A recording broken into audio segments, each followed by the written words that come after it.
আল্লাহ নবী নামাজে দাঁড়িয়ে আছেন। ও ভাইজানেরা, হযরতে ওমর মনে মনে করতে লাগলেন, মুহাম্মদ সে তো লেখাপড়া করে না, মুহাম্মদ পড়াশোনা করে না, কি এমন কথা বলে, মাঠে গিয়ে ময়দানে গিয়ে এখানে সেখানে গিয়ে এমন এমন আলোচনা করে, আর তার আলোচনাতে মানুষ ঝাঁকে ঝাঁকে ঈমানের কালেমা পড়ে নেয়, কি এমন কথা বলে, আর শুনতে হবে। দেখা যায় আমার নবী পাক নামাজে দাঁড়িয়ে আছে, মনে মনে করছে তো পড়াশোনা করে না, এত সুন্দর ছন্দ মিলিয়ে মিলিয়ে কথাগুলো বলছে কি করে। কোরআন শরীফ এমন একটা আল্লাহর নিয়ামত যে যখন তেলাওয়াত শুনবেন আপনার অন্তর থেকে আল্লাহ পাকের কুদরত আপনার কলবের মধ্যে নূর চমকাতে লাগবে। জোরে বলুন সুবহানাল্লাহ। হ্যাঁ, কথা বুঝেছেন? বিসমিল্লাহির রহমানির রহিম। কুল আউযু বিরাব্বিন নাস, মালিকিন নাস, ইলাহিন নাস, মিন শাররিল ওয়াসওয়াসিল খান্নাস, আল্লাযী ইউওয়াসবিসু ফি সুদুরিন নাস, মিনাল জিন্নাতি ওয়ান নাস। কত সুন্দর ছন্দগুলো পরস্পর মিলানো। কুল আউযু বিরাব্বিন নাস, মালিকিন নাস, ইলাহিন নাস, মিন শাররিল ওয়াসওয়াসিল খান্নাস। আরে এসব কথাগুলো কি করে বলছে? তো পড়াশোনা জানে না, লেখাপড়া জানে না, কি করে বলছে বলতো? ভাই আমার দোস্ত আমার, ও ভাইজানেরা, হযরতে ওমর আমার নবী পাকের পিছনে দাঁড়িয়ে দাঁড়িয়ে মনে করতে লাগলেন, মুহাম্মদকে এই সমস্ত কথাগুলো মনে হয় জিন তাকে জানিয়ে দেয়, কেননা এত সুন্দর সুন্দর কথা কিভাবে বলছে, মনে হয় জিনের মাধ্যম দিয়ে মুহাম্মদ জানতে পারে। ও সোনারা, ওমরের মনে মনে যখন এই কথাটা জাগতে লাগলো, নবী আমার নামাজের মধ্যে কুরআন শরীফ পড়তে পড়তে ওমরের কথার জবাব দিয়ে দিয়েছিলেন, এটা কোনো জিনের কথা নয়।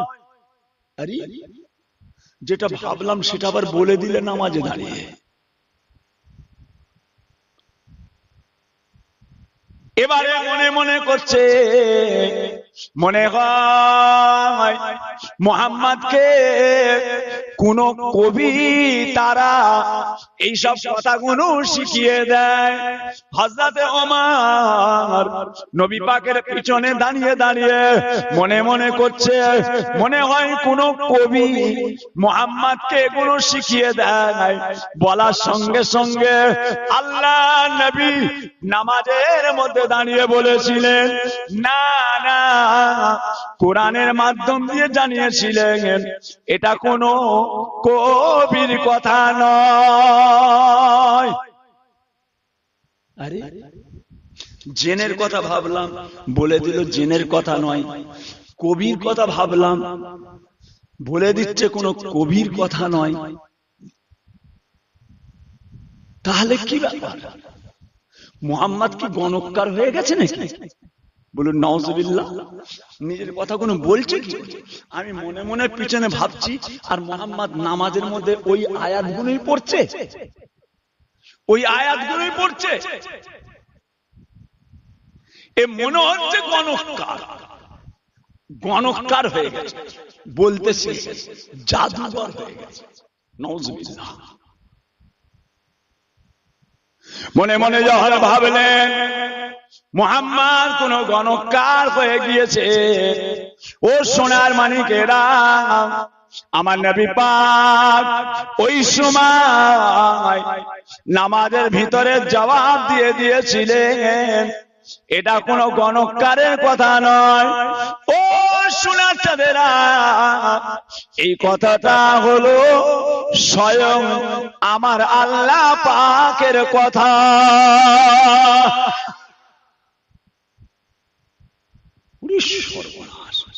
হযরত ওমর বলছেন, আমার মনের কথাগুলো যখন নবী জবাব দিয়ে দিচ্ছেন, আমার কলেজার মধ্যে, আমার দিলের মধ্যে, আমার অন্তরের মধ্যে আল্লাহর দ্বীন ইসলাম যেন শিকড় শুদ্ধ যেন আমার অন্তরের মধ্যে বসে যাচ্ছে। জোরে বলুন সুবহানাল্লাহ।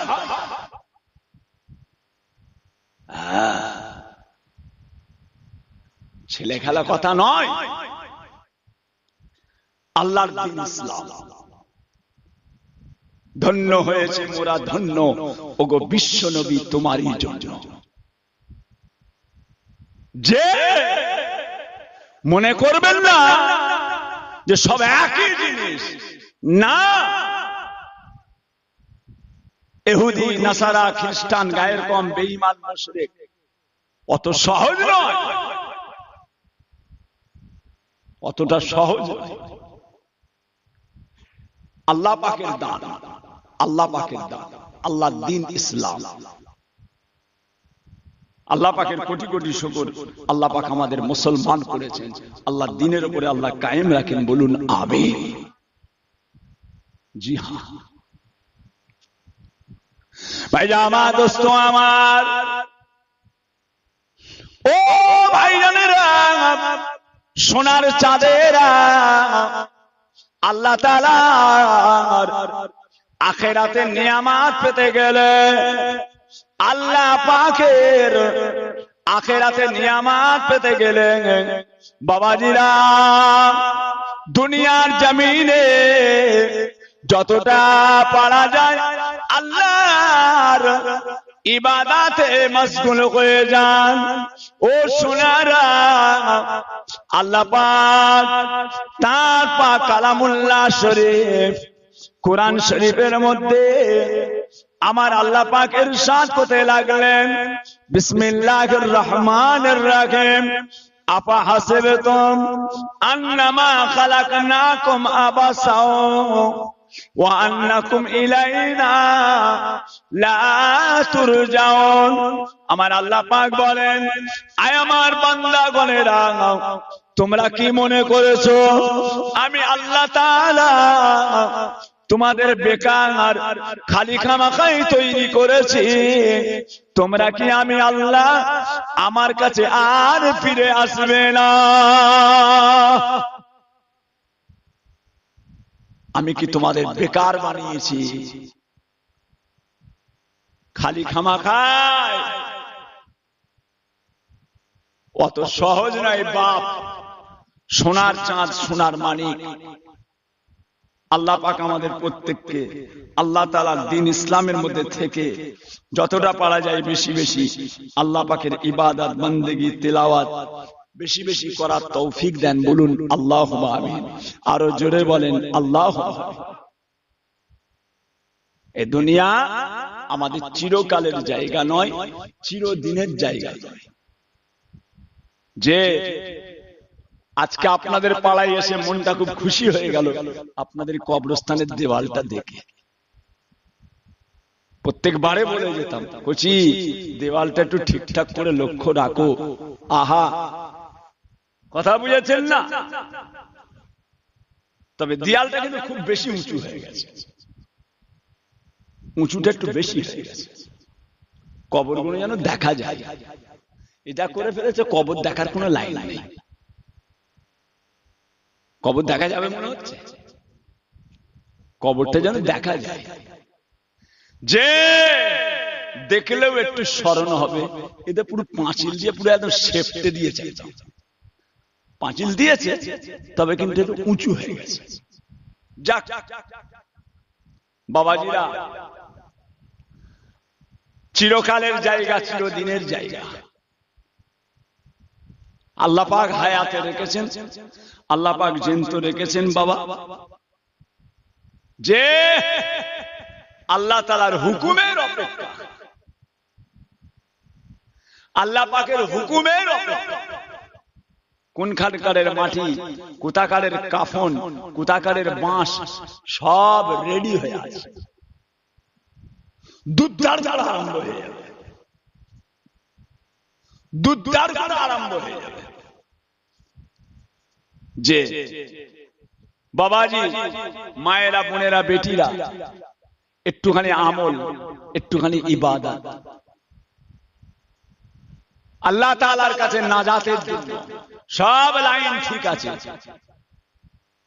সব লাইন ঠিক আছে।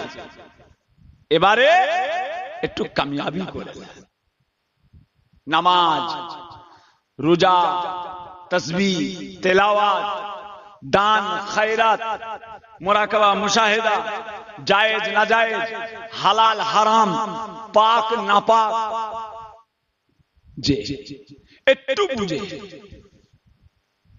একটু বুঝে। কেন?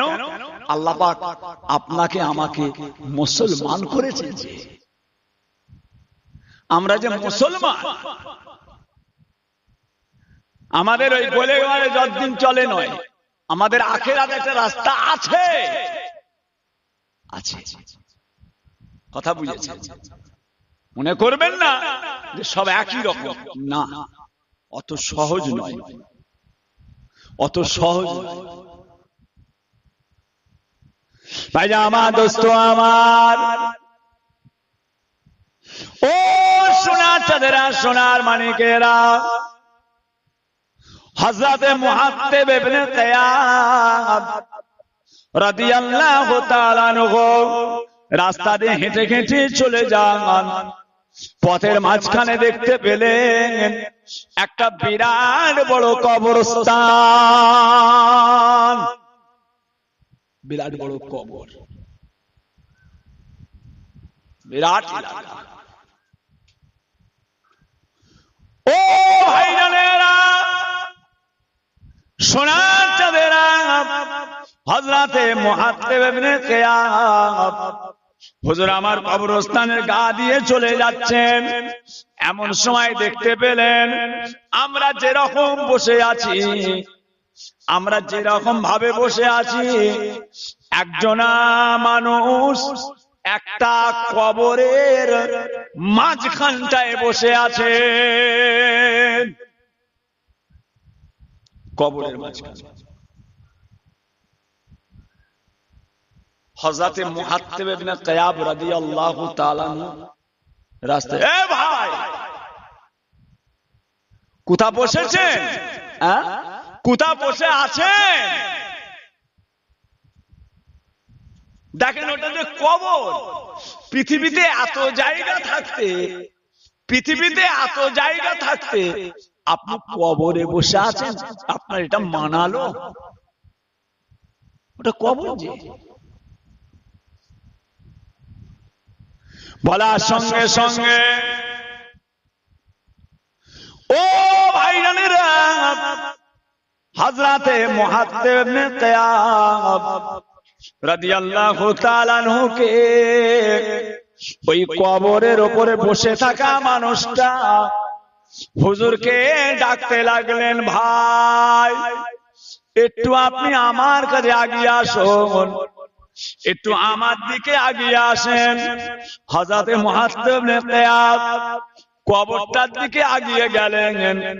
যে মানুষটা কবরের মাঝখানটায় বসে আছেন, ওই মানুষটা ডান দিক থেকে কি নিয়ে বাঁদিকে রেখে দেন, ডান দিক থেকে নেন, আবার বাঁদিকে রেখে দেন, ডান দিক থেকে নেন, বাঁদিকে রেখে দেন। হযরতে মুহাত্তিব ইবনে কিয়াব রাদিয়াল্লাহু তাআলা আনহু বলেছিলেন, ভাই আপনি কবরের উপরে বসে বসে কি এমন জিনিস গুনছেন, কি গুনতে লেগেছেন একবার আমাকে বলুন। ওই সময় কবরের উপরে বসে থাকা মানুষটা আল্লাহর নবী সাহাবাকে বলেছিলেন, এ হযরতে মুআত্ত ইবনে কিয়াম, আমি কি খুঁজছি, আমি কি গুনছি, শুনে রেখে দেন। আমি আপনার মতো জীবিত মানুষ নয়, আমি আপনার মতো জিন্দা মানুষ নয়, আমি হলাম একজন মুর্দা মানুষ। আমি কিন্তু মারা গিয়েছি, আর আমার মরে যাওয়ার পরে আমার ছেলেরা, নাতিরা, পুতারা সকলে মিলে আল্লাহ পাকের কালামুল্লাহ শরীফ তিলাওয়াত করেছে। আল্লাহ পাকের কালাম পড়ে আমার জন্য মাগফিরাতের দোয়া চেয়েছে। আল্লাহ পাক আমাকে এত নেকি দিয়েছেন, আজ কিছু কম বেশি 70 বছর হয়ে গেল এই কবরের ওপরে বসে বসে আমার নেকি কিন্তু আমি গুনতে লেগেছি। ডান দিক থেকে নিয়ে বাঁ দিকে রাখছি, 70 বছর হয়ে গিয়েছে। আল্লাহ তাআলা আমাকে এত নেকি দিয়েছে, 70 বছর আমার নেকি কিন্তু গুনাহ শেষ হলো না। 70 বছর এক টান আমি আমার নেকিগুলো গুনছি, এখনো পর্যন্ত আমার নেকি কিন্তু গুনাহ শেষ হয়নি। বুঝতে পারছেন? আজকের জলসা মিলাদ মাহফিল, আল্লাহ পাক আমাদের মুরব্বিদের আল্লাহ কত নাজাতের ওসিলা করে দেন। ও সোনার চাঁদেরা, সোনার মানিকেরা, বাবাজিরা, এই দুনিয়াতে একজন মস্ত বড় আল্লাহর ওলি এসেছিলেন, जिनार नाम हजरत शिबली रहमातुल्लाह अलैहि, जगत विख्यात ओली हजरत शिबली।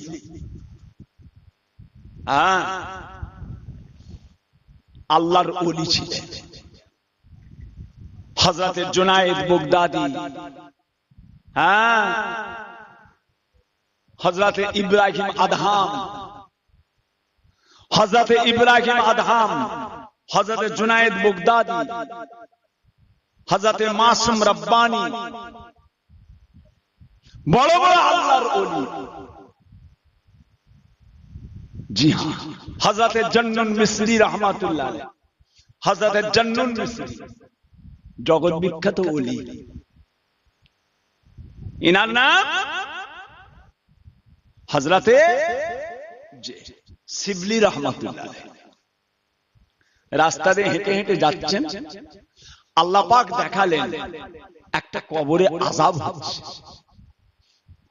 কবরের আযাব সত্য, এটা মিথ্যা নয়। আল্লাহর রাসূল বলেছেন, আয়েশা, কবরে আযাব হবে, এটা সত্য কথা। আল্লাহ মাফ করেন। হযরত শিবলি রাহমাতুল্লাহ আলাইহি যাচ্ছেন, কবরে যে দেখছেন রাস্তা, কবরস্থান, গা দিয়ে আল্লাহ দেখালেন কবরে আযাব হচ্ছে। হুজুর হেঁটে হেঁটে চলে গেলেন, ধরলেন সে রাস্তার কাছে। আপনাদের খালদার রাস্তা, এই কবরের কাছে গেলেন, কাজ মিটিয়ে আসছেন। আসার সময় দেখলেন কবরের আযাবটা আল্লাহ মাফ করে দিয়েছে। জোরে বলুন সুবহানাল্লাহ। যাবার সময় দেখলেন আযাব, আসার সময় দেখছেন মাফ। আল্লাহ পাক দেখান, আল্লাহ পাক দেখান। গত 4 দিন আগে জলসায় গেলাম বাঁকুড়া, 4-5 দিন আগে। যে জায়গাটার নাম হচ্ছে পাথর পুকুর। রাস্তার গায়ে একটা কবরস্থান, কেউ জানতো না, কবরটা কেউ জানতো না। আব্বাজান হুজুর কেবলা রহমাতুল্লাহ আলাইহি জলসায় গেছিলেন, যে জায়গাটা দেখিয়ে দিয়ে এসেছিলেন, বাবা এইখানটা একটা আল্লাহর ওলির মাজার আছে গো, চিনিয়ে দিয়েছিলেন, চিনিয়ে দিয়েছি, এখানে একটা আল্লাহর ওলির মাজার আছে। তা সেই জায়গা পাশে মাঠ আছে, মাঠ, ছেলেরা ফুটবল খেলে, হুজুরের মাজারে যে কবরস্থানে যে পড়ে যায়। তা আমাকে গত 4-5 দিন আগে নিয়ে গেল, হুজুর চলেন কি আমরা একটু কবরটাকে একটু এলাম ঘিরে দেব, আপনি একটুখানি হুজুরকে যেভাবে দেখিয়েছেন আমি সেইভাবে বলে দিলাম, দেখো আব্বাজান এইভাবে চিনিয়ে দিয়ে গেছে, এইভাবে কবরটাকে ভিত দেওয়া হলো একটু ঘিরে দেওয়ার জন্য। ছেলেরা পাশে মাঠে খেলাধুলা করে, আল্লাহর ওলির রওজা, বল এসে দাঁড়াম দাঁড়াম করে পড়ছে, ছেলে বাচ্চা বোঝে না, বিয়াদবি লাগে না লাগে না, যদি লেগে যায় আর ফিরানো যাবে না, কোচি আর ফিরানো যাবে না। কথা বুঝেছেন? বদদোয়া করেনি করেনি, আল্লাহর ওলিদের বদদোয়া যদি লেগে যায় কোচি, ওরে বাপরে। ভাইজান হুজুর কেলা বহু কবর চিনিয়ে দিয়েছিলেন। ফুরফুরা শরীফে যত কবর আছে সব দাদা পীর কেবলা চিনিয়েছেন। 400 ইদানের মাজার কেউ চিনাতে পারেনি, দাদা হুজুর চিনিয়েছেন। খুনকারজি হুজুরের মাজার দাদা পীর চিনিয়েছেন। গঞ্জে সোহাদা হুজুরের মাজার দাদা পীর চিনিয়েছেন। যে বড় বড় আল্লাহর ওলিদের মাজার ফুরফুরা শরীফে বহু সোহাদার মাজার কেউ চিনত না, কেউ চিনত না। দাদা পীর কেবলা সেসব জায়গায় যে গঞ্জে সোহাদা, গঞ্জে সোহাদা দাদা হুজুর কেবলা ওখানে জিয়ারত করতে, বাবা এখানে ঘিরে দাও গো, বাবা এখানে ঘিরে দাও, এখানে অমুক আল্লাহর ওলি শুয়ে আছে। আল্লাহ পাক তিনাদের সে চোখ দিয়েছিলেন, কোচি সে চোখ দিয়েছে।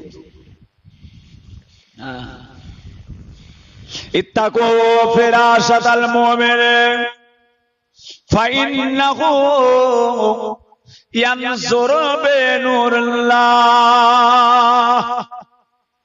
ও শোনা চাঁদেরা, আল্লাহর ওলিদের সম্পর্কে মুখ সামলে কথা বলো, কেননা তিনারা আল্লাহ তাআলার নূরের ভিতর থেকে দেখতে পায়।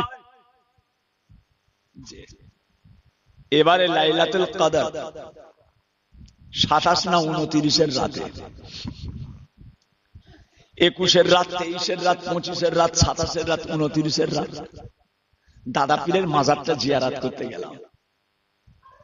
আল্লাহর কসম দিয়ে বলছি, অবাক হয়ে যাবেন, অবাক হয়ে যাবেন শুনলে। লাইলাতুল কদরের রাতে তারাবির নামাজ পড়ে, লাইলাতুল কদরের নামাজ পড়ে মনে মনে করলাম একটু দাদা পীরের মাজারটা জিয়ারত করি, আজকে কদরের রাত, কদরের রাত। দাদা পীরের মাজার জিয়ারত করতে যে দেখছি বহু মানুষ জিয়ারত করছে, অনেক মানুষ। যা একটু ফাঁকা পাওয়া যাবে না, একা থাকবো, কেউ থাকবে না, একা একা জিয়ারত করব। এক একজন বলে হুজুর কবরে যেতে ভয় লাগে। আরে পাগল, ভয় লাগে? হ্যাঁ, ইনারা জিন্দা, এনারা কি মুর্দা? এই যে মসজিদের পাশে আল্লাহর মাহবুব বান্দা শুয়ে আছেন, এই কবরস্থানে আল্লাহর অনেক প্রিয় বান্দা শুয়ে আছেন, ইনারা কি মরে মুর্দা? ইনারা যে মরে জিন্দা। হ্যাঁ, বিসমিল্লাহির রহমানির রহিম। ওয়ালা তাকুলু লিমান ইউকতালু ফি সাবিলিল্লাহি আমওয়াত বাল আহইয়াউ ওয়ালাকিন লা তাশউরুন।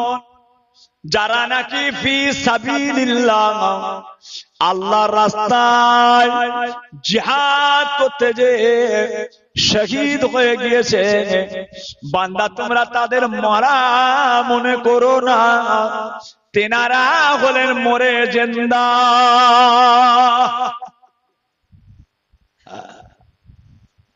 দাদা পীরের মাজারে অনেকক্ষণ বসে রয়েছি, আল্লাহ একটু ফাঁকা হোক, লোকগুলো চলে যায়, যে যার জিয়ারত করছে চলে যাচ্ছে, জিয়ারত করছে চলে যাচ্ছে। অনেকক্ষণ পর ফাঁকা হলো, দেখি আর কেউ নেই, সব চলে গেছে। জিয়ারতটা করে দোয়া খায়ের করে এবারে আমিও চলে আসবো। উঠে দাঁড়িয়েছি, বসেছিলাম, জিয়ারত করলাম, উঠে দাঁড়িয়েছি, দাঁড়িয়ে পীর কেবলার মাজার, দাদা হুজুরের মাজার, বড় হুজুর কেবলার মাজার, মেজলা হুজুর কেবলার মাজার, ন হুজুর কেবলার মাজার, ভাইজান পীর কেবলার মাজার, ভিতরে যত মাজার রয়েছে জিয়ারত করে একটু উপরে দাঁড়িয়ে, উঠে দাঁড়িয়ে এম করে করে মাজার গুলো দেখছি, কবর গুলো দেখছি, এটা বড় হুজুরের, এটা মেজ হুজুরের, এটা সব দেখছি। বললে বিশ্বাস করবেন না, মনে হচ্ছে মাজারগুলো সব পূর্ণিমার চাঁদের চেয়েও যেন চমকাচ্ছে। আহা, আল্লাহর ওলির রওজা, আল্লাহর ওলির কথা বুঝেছেন না? এনারা মরে মুর্দা নয়, মরে জিন্দা। খাতামাল্লাহু আলা কুলুবিহিম, আল্লাহ যাদের কলবে মোহর মেরে দিয়েছে তারা দেখতে পাবে না, তাদের চোখের সামনে আল্লাহ পাঁচিল তুলে দিয়েছে, তাদের চোখের সামনে আল্লাহ পাক পাঁচিল তুলে দিয়েছে। ছেড়ে দেন, হুজুর দেখতে পেলেন, যাবার সময় দেখলেন কবরে একটা আযাব হচ্ছে, আর আসার সময় দেখলেন আযাবটা আল্লাহ মাফ করে দিয়েছে। জোরে বলুন, কে ইনি? কে ইনি? হযরতে শিবলি রাহমাতুল্লাহ আলাইহি। কি নাম? হযরতে শিবলি রাহমাতুল্লাহ আলাইহি। আসার সময় দেখছে আযাব মাফ। ওই সময় ও ভাইজানেরা, ও আমার সোনার চাঁদেরা, সোনার মানিকেরা, হযরতে শিবলি রাহমাতুল্লাহ আলাইহি আল্লাহ তাআলাকে বলেছিলেন, রব্বে আল্লাহ, আয় আমার আল্লাহ পাক, যাবার সময় দেখে গেলাম আযাব, আর আসার সময় দেখলাম আযাবটা মাফ হয়ে গিয়েছে। আল্লাহ পাক কি এমন কাজ করলো, কি এমন জিনিস ঘটে গেল, যাবার সময় দেখলাম আযাব, আসার সময় দেখলাম মাফ হয়ে গিয়েছে। আল্লাহ পাক আমি জানতে চাই কি কারণে কবরের আযাবটা মাফ হয়ে গেল। আল্লাহ, কি আযাবটা মাফ হলো কেন? কি এমন কাজ হলো কবরের আযাব মাফ? যে আপনারা এসেছেন, দাদু, নানা, চাচা, মামা, খালু, বাপ, মা কবরে শুয়ে আছে, বিবি, স্বামী শুয়ে আছে, আল্লাহ জানিয়ে দেয়, আল্লাহ জানিয়ে দেয়। তোমার কোন সব দুনিয়ার জমিনে আল্লাহ পাক, আমি আল্লাহর কাছে দোয়া চেয়েছে, মাগফিরাতের দোয়া চেয়েছে, আল্লাহ কবরবাসীকে জানিয়ে দেয়, আল্লাহ জানিয়ে দেয়। আল্লাহ, কবরের আযাবটা মাফ হয়ে গেল কেন? যাবার সময় দেখলাম আযাব, আসার সময় দেখি মাফ। আল্লাহ পাক ওই সময় বলেছিলেন, ও শিবলি রাহমাতুল্লাহ আলাইহি, তবে শুনে রেখে দাও, জেনে রেখে দাও, আর ওই কবরবাসীর ছেলের ছেলে, যাকে বলা হয় পুতা, ছেলের ছেলে, কবরবাসীর ছেলের ছেলে, কবরবাসীর ছেলের ছেলে, কে হলো? কে হলো? পুতা, কবরবাসীর ছেলের ছেলে। আর আল্লাহ তাআলার কালাম, আল্লাহ তাআলার কিতাব, মক্তবে গিয়ে, মাদ্রাসায় গিয়ে হাফেজ সাহেবের কাছে বসে গিয়েছে। হাফেজ সাহেব ওই সময় বাচ্চাটাকে বলেছিলেন, এ কচি বলো বিসমিল্লাহির রহমানির রহিম। ওই কচিটা যখনই বিসমিল্লাহির রহমানির রহিম পড়েছে, ওই বাচ্চার বিসমিল্লাহ পড়াটা আমি আল্লাহ তাআলা আমায় এত ভালো লেগে গিয়েছে, ওই কচিটার ওসিলায় তার দাদুজানের কবরের আযাবটাকে আমি আল্লাহ তাআলা মাফ করে দিয়েছি।